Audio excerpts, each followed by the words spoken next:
he was released by KKR this time. I got it mixed up. I thought he went to KKR and then Delhi, but it was Delhi then KKR. So there we go. That's fact check over before you attack me in the comments for Yeah. not knowing who released It's Charles it's Taylor important last to year. clear those things up, isn't it, really? I want to get that, set the record straight. Hello, welcome back to the Cricket Nerds. It's me, Benj, and James, and we're going to talk about the IPL auction, which is upcoming. We're very excited, as usual. We are the place to be for all things IPL auction. So stick around. Promises to be a good one. So what we're essentially going to do is go through each of the teams and think about who do they need to buy? Who are their target players, really, for this IPL? So let's kick things off. Let's go in alphabetical order. Do you reckon? Start with CSK, Benji's beloved CSK. So let's go straight to the man himself, Benji. What do you think is CSK's key for the auction? I think so. CSK are definitely going to be looking for another frontline bowler, probably a seamer. There's Deepak Chahar in there, but last year with Mukesh Chowdhury and Deshpande sort of being their frontline seam attack, I mean, it sort of worked because they ended up winning, but they need something else in there. Look, Ben Stokes is now pulled out, which leaves a really big overseas spot in there as well. So, I mean, I think CSK personally will be looking for someone like Pat Cummins. Pat Cummins, I think, would be a really good fit for CSK. He's listed himself in the 2 crore category, so I think he could be an expensive, quite a big pickup, and he also nicely fits into a sort of number 8 spot that CSK don't really have. After Dhoni, they really have Deepak Chahar, and nothing really else to fill that gap. So a player like him, I think would be, yeah, great. They need some real class with the bowling. I think last year with Dwayne Pretorius was quite good, helped out in that area. Kyle Jameson spent a lot of the time injured too. So yeah, an overseas frontline seam bowler, I think is going to be one of CSK's targets. Or even the return of Lord Thakur, potentially. Like Solo Thakur, he's now free agent. So there's a chance that he could be a hot buy as well. But I think, yeah, their batting, look, their core from last year has stayed the same. And their batting up to 6 and 7 is solid. So it's really just filling the gaps in the bowling department, which is where CSK fell down a bit last year. And I think they've got a great chance. They've got a great purse and a great chance to do well at this auction. I think that CSK are quite top heavy in terms of obviously their batting and the strength of their team, but also in terms of the phases that their bowlers can bowl in and thrive in. It's all tilted towards the power play in the middle overs. They've always had decent spinners, which they need at the Chepauk Stadium, and they've always had good power play bowling. And obviously that wins you games, and it won them lots of games last season. But it's the death bowling for me that really does need some work.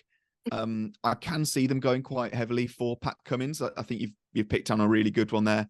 I think somebody that could do really well for them is Mitchell Starc, because he is an all-phase bowler, but he could spearhead that death bowling. Again, he fits into your kind of number 8 role, and he said he's going to play this year. So that would be a really, really good purchase for CSK if they can get him. That being said, I think he's going to be a name that pops up quite a lot in this video. So it will be quite an expensive purchase if they're going to be able to get him. They've got quite a lot of money, but yeah, I think he's going to be quite a hot prospect. In the absence of Pat Cummins, I'd love to see Chris Woakes in a CSK shirt. I think he fits the age category. You know, my favourite cricketer of all time, Chris Woakes. It'll be great to see him in a CSK shirt. That would just be perfect, I think. Doesn't really strengthen your death bowling though. Again, No. he's more of a power-based specialist. But No, but if you can no, he's take just class, if you isn't can he? take 10 wickets inside 6 overs, then you're going to win pretty much every game you play. That's So it.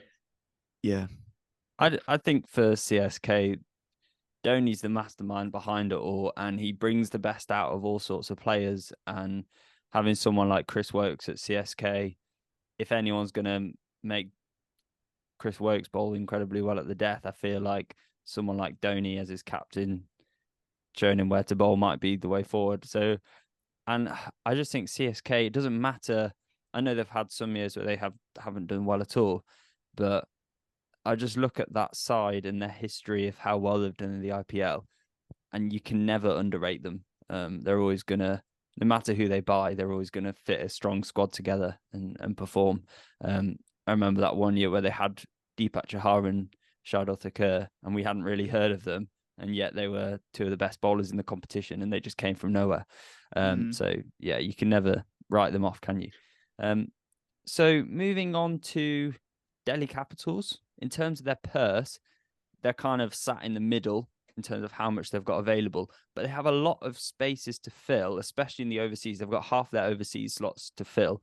James, who do you reckon is their key for their squad at this point in time? I mean, last season it was Axar Patel. He was a genuine all-rounder for them. He bailed them out of trouble on the very, very, very few occasions where they actually won games. They were pretty diabolical. They do have a strong top three, and they had a really strong sort of top 5 last season, but it was just completely bolstered by overseas players. Two of the big names that they've released are Riley Rousseau and Phil Salt. They've also released Rovman Powell, so there are some big changes there. A huge factor for them will be whether or not Rishabh Pant is fit and ready in time for the IPL. If he is, then that means they've got a really good wicket keeper who is domestic and a very good player. So he fills that number 4 slot. He balances the side quite well, with Axar being at number 7. So yeah, I when I wrote things down, I had kind of gaps in the middle order, sort of 5 and 6, and then just more bowling. Really, that's where I kind of see them needing to target. I have got a list of good targets of kind of middle order hitters that I kind of picked out from the Syed Mushtaq Ali Trophy, those kind of performances. So I'm going to read out some names that might not mean a lot to you, but if they do, then it's because you've watched the Syed Mushtaq Ali Trophy. So Shubhan Dubey, Ramandeep Singh, Ashutosh Sharma, Upendra Yadav, and Saurav Chauhan. All of those players are kind of high impact, high strike rate batters that could do a pretty good job. I've obviously written them down as targets for Punjab, and we'll come to that later. But I think any of them could fill that kind of 5-6 role for DC and leave them to be able to get another overseas bowler, because I think that's what they need is a more experienced bowling attack. They had Norkia, who was injured quite a lot. They've got Kuldeep Yadav, who is class. They've got Axar Patel, who is incredible. But they just need a bit more in that bowling department. Yeah, because they've been for years. DC it was Rabada and Norkia. That was their bowling attack, and then they went and replaced Rabada with Lungi Ngidi, and Lungi Ngidi's had a mixed. He sort of had a mixed couple of years in the IPL, hasn't he? Like, we know he's a class player, but he's not. If you were to write a team sheet, Lungi Ngidi's never the first person that you write on that team sheet, is he? So yeah, I agree. They've got some work to do. I would love, and this comes back from last year, where I kept harping on about Axar Patel. I would love Axar Patel to get more time at the crease. I'd love him to be a bit further up the order, especially with the impact player rule as well. It allows them to get an extra batter in that maybe can come in after him and finish off if he goes out. Lalit Yadav sometimes is quite handy with the bat. Again, he's one of the people that they retained, but I agree with you, James. Like, that middle order is something that they're definitely looking for, and maybe another spin option. Like they've got Kuldeep and Axar, but maybe an extra spin option just to bolster that bowling as well. Because last year, again, they were relying a bit on Lalit again. Last year was hard for Delhi Capitals, given that Prithvi Shaw just didn't have any form. Obviously, didn't have Rishabh Pant, and David Warner was just slow. And they relied quite a lot on Prithvi Shaw and David Warner in the past, giving them those good starts. And if they don't get that, then there wasn't much else to come. So yeah, definitely someone in that middle order to back up Rishabh Pant will be really good for them. And they've got the purse to do it. They can kind of sit on that purse and wait until those middle order hitters come along and then just bid on them and pick them up. And I think what we're going to see, because you look at the slots available, aside from maybe Kolkata Knight Riders, no team has lots of slots available. And so I have a feeling that we're gonna see some big buys in this auction, which is going to be quite exciting and see who people target. So Gujarat Titans, obviously very strong team over the last 2 seasons. We talked in our last podcast. If you've not listened to it, go ahead and give it a watch or listen. We talked about how strong Gujarat Titans are, and there aren't that many gaps to fill. The only thing I can really think is maybe another Indian bowler. If they pick up someone like Shardul Thakur, I feel like that would be a perfect pick for them. I'm not sure what you guys think about that. Yeah, I actually completely agree with you. I'd written down you don't really write down 11s for the IPL anymore. You have to write down 12s because of the impact player rule. And I'd written down a 12 for Gujarat. And the gap I'd kind of come across was their number 9. So just kind of another bowler that can maybe throw the bat around a little bit. Kind of a similar role to Rashid Khan, obviously less integral to the bowling. And I think Shardul Thakur could do a pretty good job. They'd have Mohammad Shami and potentially him opening the bowling, which it's where I think he plays the best because he's a test match quality bowler.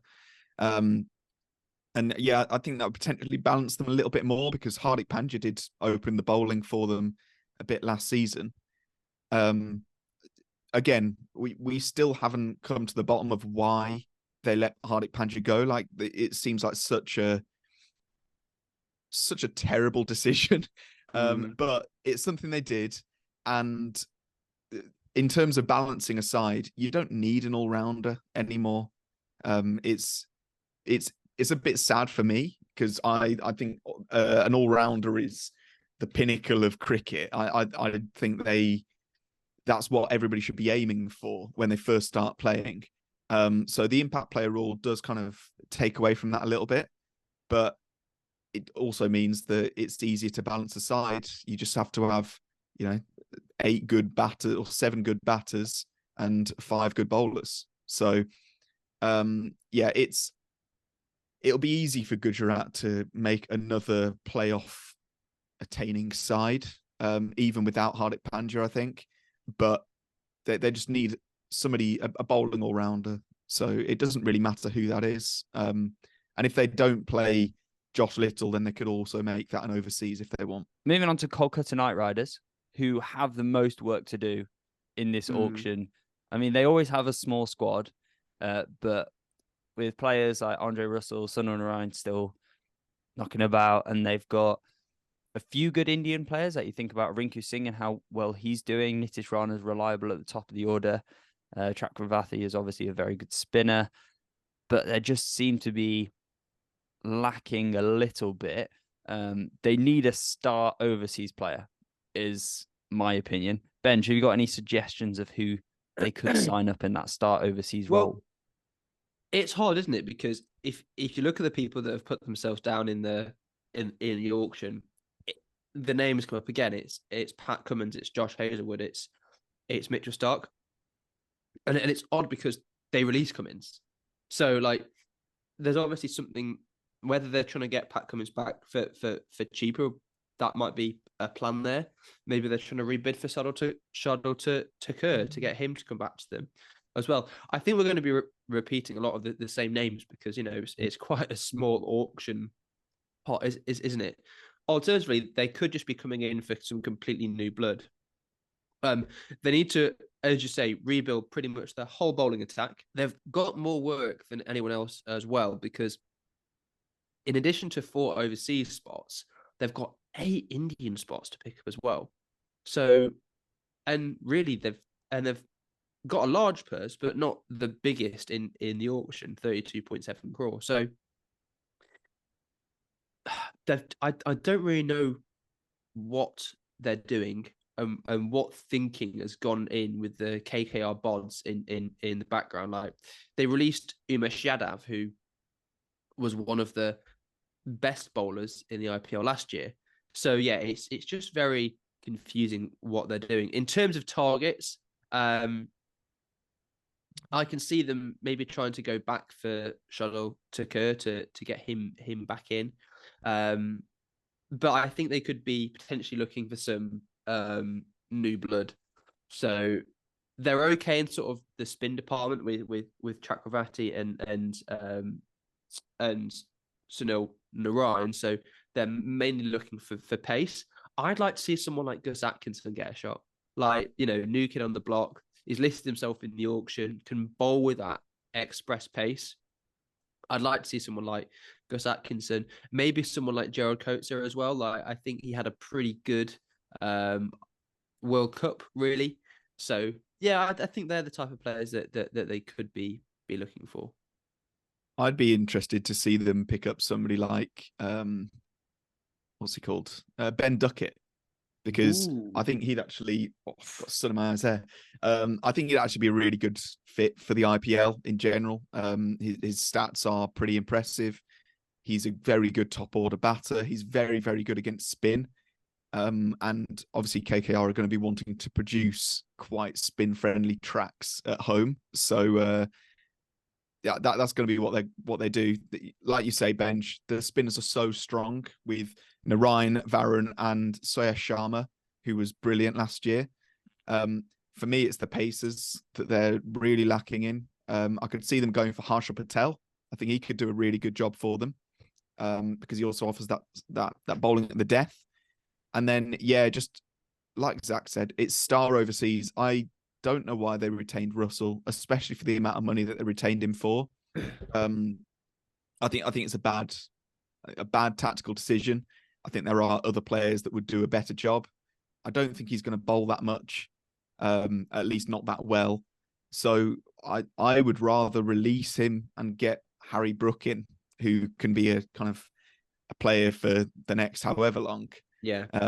Yeah. Don't know what you think, Zach. I don't know if them retaining players like Narayan and Russell is kind of how much it's got to do with the image, because it's like you're not gonna see CSK release Dhoni to another side. You're not gonna see Royal Challengers Bangalore release Virat Kohli to another side. Like, Russell and Narayan have been part of that KKR setup for a long time. There's probably posters of them stuck up all around the Kolkata Knight Riders ground. It's just, yeah, it would just be weird for them to do that. So I don't know how much of it's to do with that.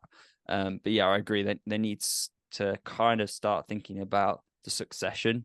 So a big hitting bowling all-rounder or batting all-rounder even is, for me, is where they need to be looking. How many of those are left in the auction? I'm not sure. I mean, the only not that bowling sort of player. Yeah, I was going to say that the players I could see them that potentially fit the bill. If it was a seam bowling all-rounder, you could potentially pick Tom Curran, just because he has been doing better with the bat recently, and he bowled really well the other day in the BBL. So, he's somebody that I feel like he's finding himself a little bit more again. They could also go for Michael Bracewell, but obviously he's a spin bowling all-rounder, and they've got lots of them. And they've Jimmy got lots Neesham of spin bowling. well. Yeah, that's a good shout. Yeah. There's a few, Dwayne Pretorius maybe, but he's more bowling, isn't he? So there's definitely options. They had didn't they have David Visa last year? Visa, yeah. But obviously he didn't quite fit the bill. So yeah, they've got stuff to think about, and I guess when you look at that type of Andre Russell player, they're all picked up by other teams, and so it makes sense for them to want to retain them. So yeah, that's all I can think, really. Lucknow Super Giants, they always have just what looks like a really strong squad. I've never looked at that team and thought, yeah, there's no way they're not getting into the playoffs. But I do think there are gaps in their team. I mean, they've got good top of the order players, Rahul, De Kock, Nick Pooran, really strong up there. In terms of towards the bowling side, Ravi Bishnoi, a lot of rest on his shoulders.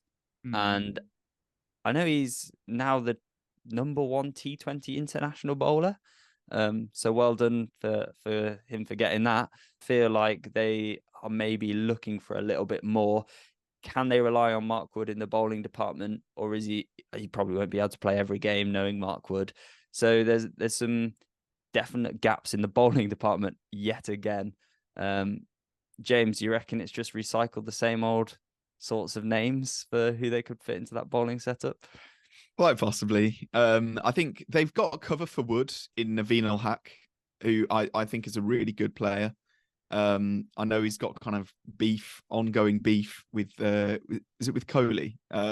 So there's all that drama going on, but regardless, he's a very good player and he does a job for them. I think it's kind of that lower order once again. So we would probably be recycling the same names if it wasn't for the fact they only had 13 crore to play with, which really isn't that much in a mini auction. Because mini auction, if you haven't watched the IPL before, if you haven't become as invested in the auction, which is definitely the best bit about the IPL, the prices become wildly inflated in a mini auction because there just isn't as much to choose from. So you really have to pick and choose who you go for, and you go for them very expensively. So I think it'd be interesting to see how they go about getting that kind of number 8, number 9 player. They do have a lot of good players in there. I think their top 3 is locked in with KL Rahul, Quinton de Kock, and Nick Pooran, and then having Devdutt Padikkal to be able to cover for any of those if there are any injuries.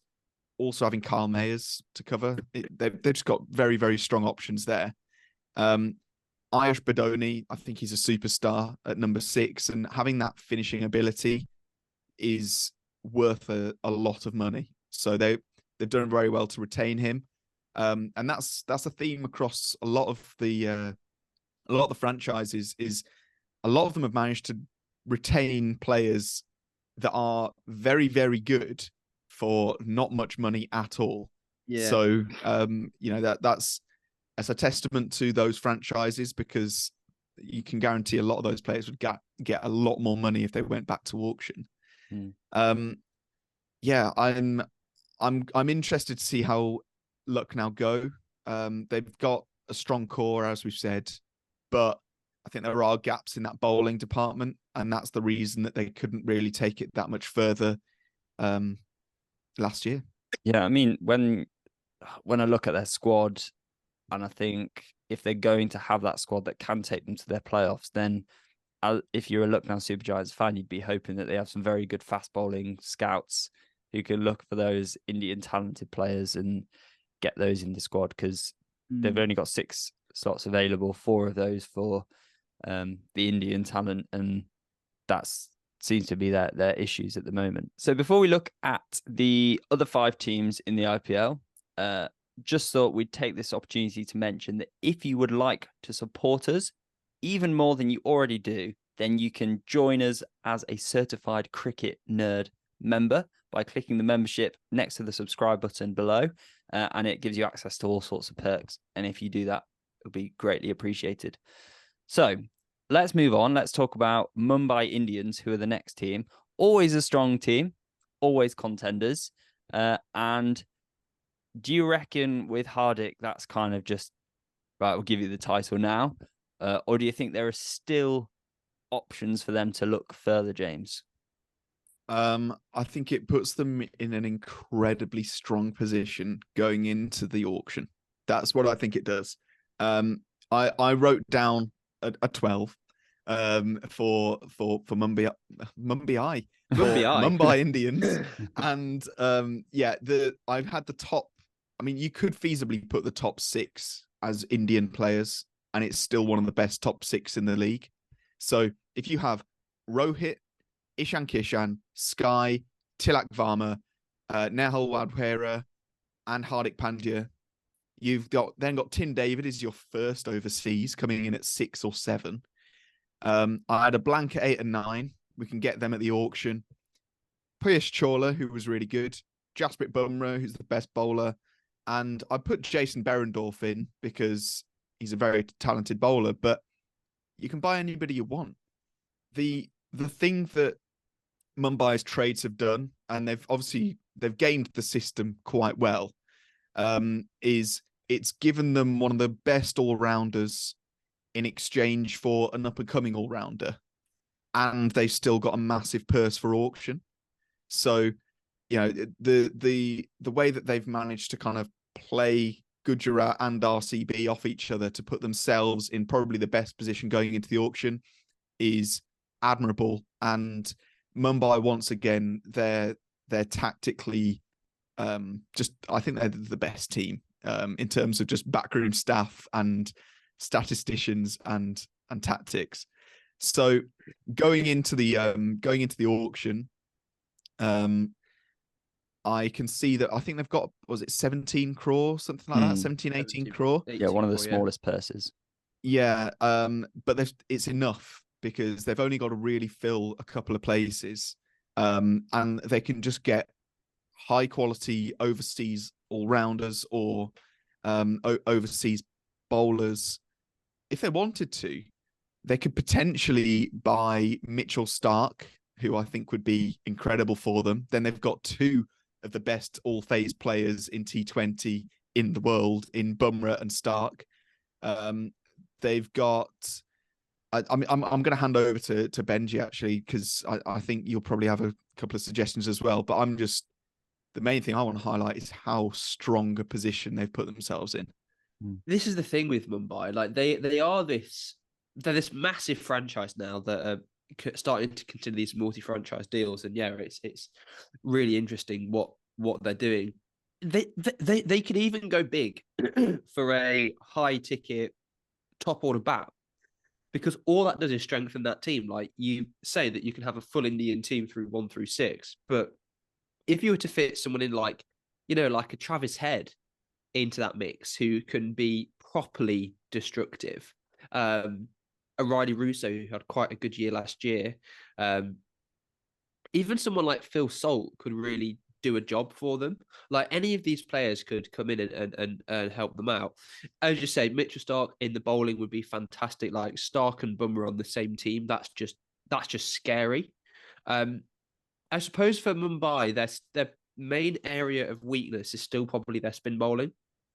Like we looked at their spin bowling last year, and we said that was a problem for them.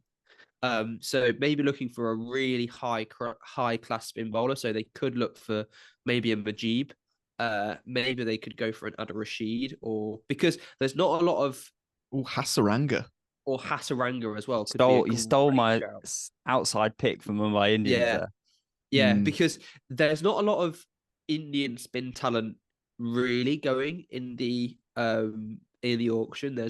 There'll probably be some younger guys, some guys who are coming through the ranks. But in terms of like big name spin bowlers, there's not really many there in the auction. But yeah, Hasaranga would be a great shout for them. Yeah, he fits that kind of, takes the pressure off the top order in terms of the batting strike rate, doesn't it? Because if you're batting down to 8 or 9, then you can kind of go a bit harder at the top. And I can see them going for some underrated overseas players. I mean, with their purse not being that big, picking up a slightly lesser known overseas batter for the top of the order, slightly lesser known overseas bowler, rather than going for the bigger purse items. I think they can kind of fly under the radar given how strong a position they're in. But it's Mumbai Indians. I just think they've got so many top order players that they can concentrate fully on that lower order. If with that 17 crore, because we all know Mumbai have got great scouts, they'll pick up a bunch of like 20 lakh players that will end up being world beaters in 2 years' time. That's just the way Mumbai roll. But if they want to win, and guarantee their victory, I would potentially like to see them go for Hasaranga and potentially a Jason Holder. Now, obviously, they might not be able to get both of them for only 17 crore, but plenty of other players up for grabs, like you said, Zach. That Jamie Overton is another kind of bowling all rounder. David Willey, those two could also offer a lot for them. So, yeah, the sky is the limit for Mumbai, and if you're a Mumbai fan, celebrate now. Buy some tickets, buy a ticket to the final, because you're going to be there. So it's exciting times. Maybe no, this might be the cricket nerd's curse. That's true. We did say Sunrisers would win last year, so take everything we say, not just with a pinch of salt. Just don't believe it, but it's still fun to watch. So please subscribe. So the team that I think is going to buy Rachin Ravindra is our next team that we're going to talk about, Punjab Kings. Now, James, you'll probably disagree with me about this, but Punjab have this way of going for the player who's kind of been the up-and-comer in the last World Cup sort of thing. And obviously, Rachin Ravindra, very exciting young player. And I can see Punjab Kings going for that sort of player. He kind of fits that top order overseas, bowls a little bit. And I think Punjab Kings will be looking for a spinner. Maybe not an out-and-out spinner. I'm not sure. They've got Harpreet Brar in there, who's kind of filling that role. But yeah, I don't know. I just see him being the sort of Punjab Kings player. But I don't want to steal all the limelight from Punjab Kings. That's obviously James's role. So James, talk to me about your boys. Who do you need to buy? Oh, my boys. So it's a strong core. They were horrendously out of form last season, and that I don't want to take away from the ability of that team, because I think they are a very strong team.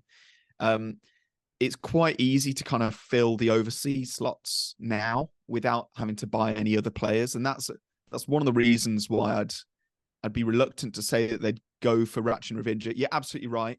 They are probably the biggest suckers in the league for going for that recency bias. If you've done well in a recent tournament, Punjab will pay through the nose for you. But with Bairstow, Livingston, Curran, and Rabada, and Sikandar Raza, who is in incredible form on the sidelines as well, I think that they have quite possibly, some of the strongest overseas and well kind of spaced overseas in terms of where they bat in the order. So I think they could go for cover. So Sam Curran wasn't in great form in the World Cup. So, but they obviously see him as future plan, and I completely agree with them. So potentially picking up someone like David Willey, who came in to cover for Sam Curran in the World Cup just gone, in the ODI World Cup. They could do the same for the IPL, and I think he would do a pretty good job. I think Hasaranga could be quite a good shout if Harpreet Brar and Rahul Chahar don't perform again, because they weren't that great last season. And then it's all about the domestic middle order for me. There's Jitesh Sharma's teammate, his domestic teammate, who is Shubhan Dubey. He's a very good player. I think CSK might target him as well, but I think he's going to be a very, very good middle order, high impact player that Punjab will target. I did list off a bunch of others earlier. Upendra Yadav, Ashutosh Sharma, just players like that I think Punjab will try to target and will try to bolster their middle order with. At the same time, I can absolutely see them playing through the nose for players that have just performed recently. So Travis Head or Josh Inglis, it might not be the best tactical decision, but it's something that I could see Punjab doing. What do you think, Benj? Yeah, so I think Punjab, as you said, have got a really strong core. I think the main person they may target is actually maybe trying to get Shahrukh Khan back at a lower price. I think Shahrukh Khan being 9 crore, they massively overspent for him in the last auction. He's, been a class player at domestic, but has never really, he's been a bit of a disappointment in the IPL. So I can see Punjab trying to get Starc back for a lesser amount. It may go to a bidding war with CSK, and then CSK could pay a massively overinflated price for him, which is probably how it's going to end up working. That or another sort of domestic player to sort of fit into that middle order. As you say, James, you've listed off that list of players. You're the one with the nose to the ground and the side Mustakali trophy. In terms of a few like rogue shouts from overseas, though, I can see a world where they try and sort of bolster, a bit of cover for their overseas. You've mentioned David Willey, but I could potentially see someone like an Ashton Turner coming in. Ashton Turner, he's had a good start to his BBL. He's always been someone that's played well for in that role, or potentially maybe like a Darcy Short, because he can. A lot of the time, we've seen him opening the batting, so he can give a bit of batting cover, but also bowls a bit of handy off spin as well, just to be another option if, as you've said, the two spinners aren't quite firing. Should we move on to Rajasthan Royals? Because I don't think there's too much to say for Rajasthan Royals, because they've got a very strong bowling lineup. They've got an incredibly good top order as well.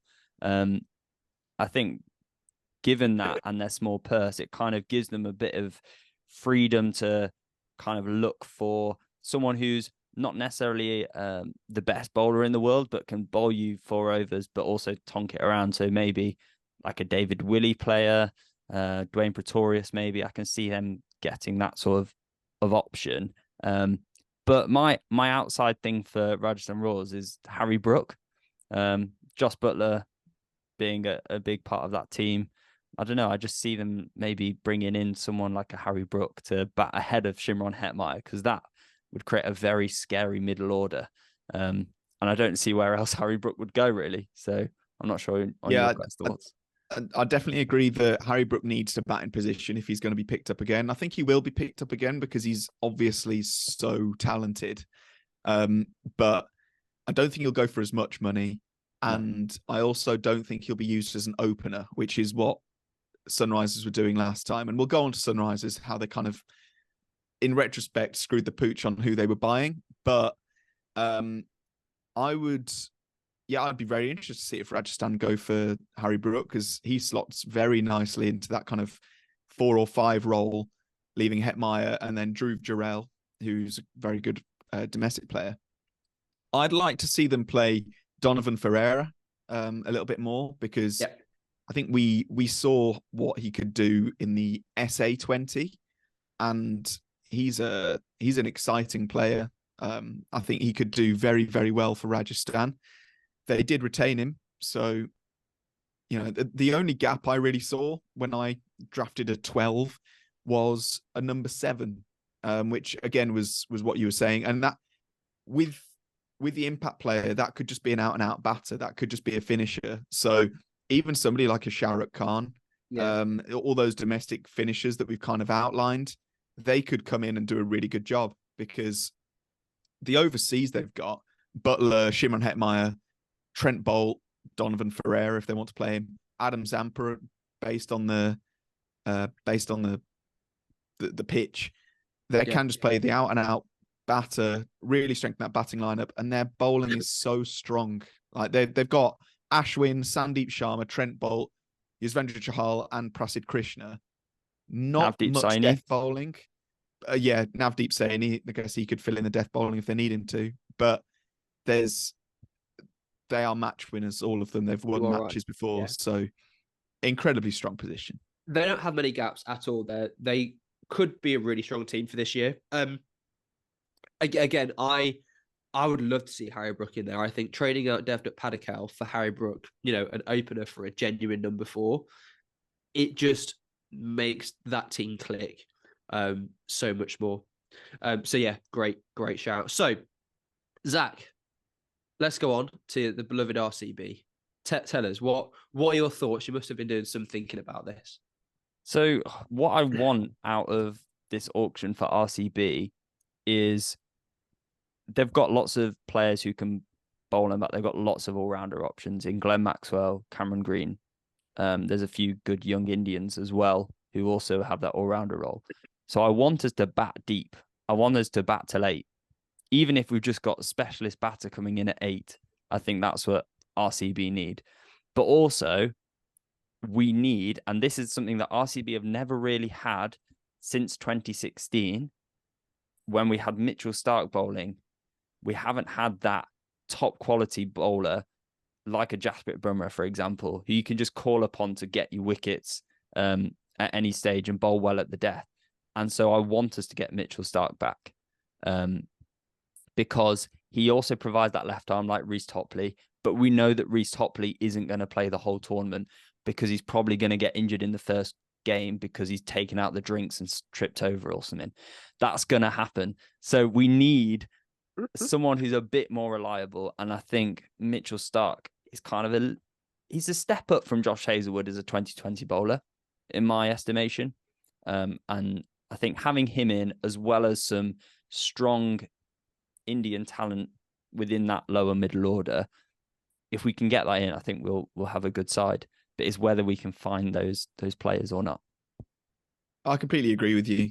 When I was writing my 12 for RCB, and if you've forgotten what I mean by a 12, it's like writing the first 11, except it's an impact player as well. And I had a gap for 6, 7, and 8. I couldn't think of a single player to go in any of those slots for RCB.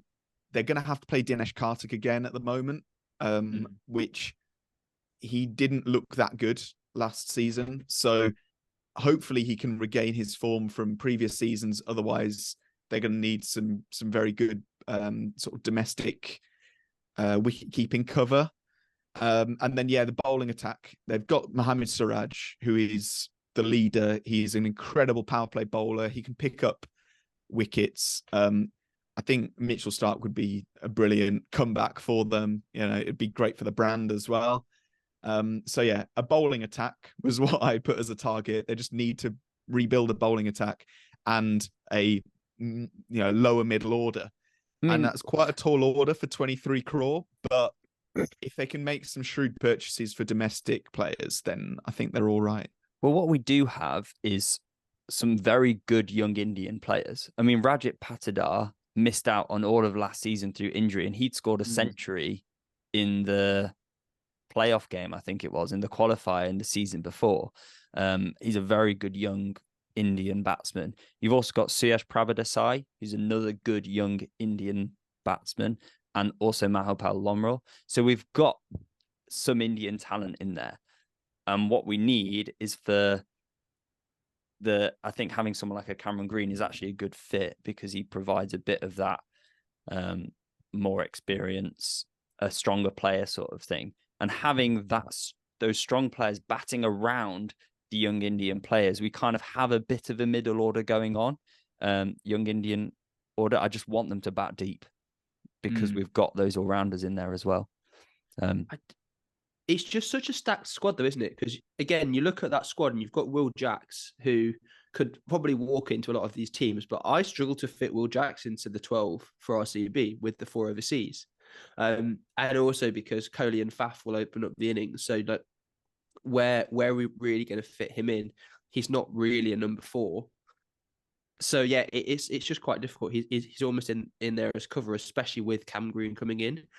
It is almost like they're severely front-loaded, and they've got lots of good batters who are part-time bowlers. So, last team, Sunrisers Hyderabad. They have made a trade in getting Shahbaz Ahmed. I'm not sure how well he's going to be for them. He kind of fits that bits and pieces mold that Sunrisers Hyderabad team to go for. They seem to have a stronger side just in the last year due to Glenn Phillips being able to bowl like an absolute demon. So he almost that is just a surprise thing to just add into that side. And when you look at their side, they actually seem to be quite strong. Like I feel like I could already build an 11 for them. But obviously they have things to work on because they finished low down in the table. I think it was bottom, wasn't it? Last season. They've got lots to work on. Where do you reckon the main issues are, James? I've got to say it's probably in the bowling, particularly death bowling. That's where I see them struggling, if they are going to struggle. Again, a lot of their team was horribly out of form, and they were playing people out of position, which is never a good thing to do. So I alluded to it earlier, but Sunrisers bought 4 players last season, 4 really, really talented players that all can kind of play at number 4. They bought Aidan Markram, who is their captain at the moment. They bought Heinrich Klaassen, Glenn Phillips, and Harry Brook. Now, all of those could do an incredible job for any team at sort of number 4, number 5, maybe. But you can't fit all of them in that position. And Harry Brook was the one to kind of shuffle around quite a bit. They ended up opening with him at one point. I don't think it was the right call. I think what I had as their 4 overseas, I had them locked in already, which is Aidan Markram, Heinrich Klaassen, Glenn Phillips, and Marco Janssen. Yeah, and I think they offer a lot. They can all, well, apart from Klaassen. Klaassen's a very good keeper. The other 3 offer at least part-time bowling, if not frontline bowling in Marco Janssen. I think they've got some incredible domestic players, such as Abhishek Sharma. I think he's a superstar. He'll be an India player in the future. Mayank Agarwal, maybe. He hasn't been in good form in the last 2 seasons, but if he can regain a little bit of form, then he'd be good. Same with Rahul Tripathi. One of their domestic players I really like is Sanveer Singh. He is really good in the Syed Mushtaq Ali Trophy. He's been really good in pretty much everything that he's played in. And he's an actual all-rounder, a proper all-rounder. So I have him down at 8, just below Marco Janssen, but he could bat anywhere, really. And he offers a hell of a lot for Sunrisers. But like I say, it's the death bowling, and I can see them going for Harsha Patel because he's one of the big name domestic death bowlers. But whether he is of the high enough quality, I'm not sure.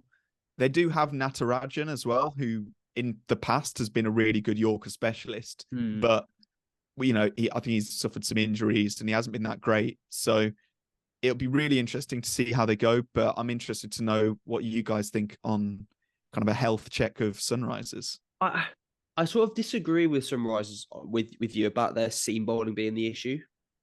I think, you know, they have such, if you look at their squad, Janssen, Bhuvi, Fazahat Faruqi, Natarajan, and Umar Malik, that's a properly talented seam attack.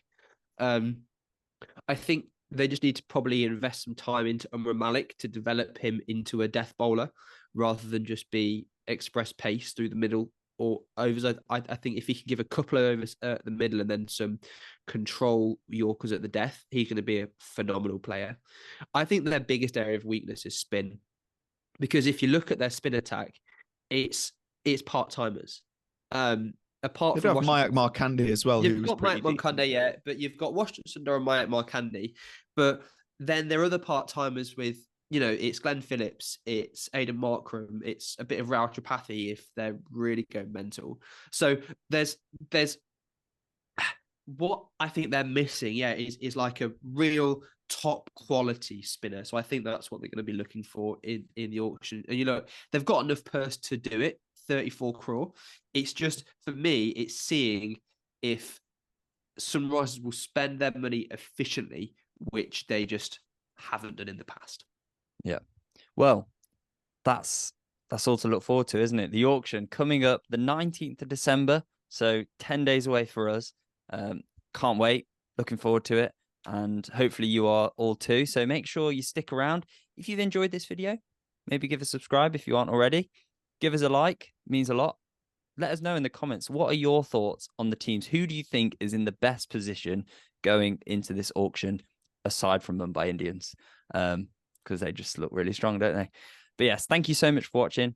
Have a good rest of your day, wherever you are. And we will see you next time.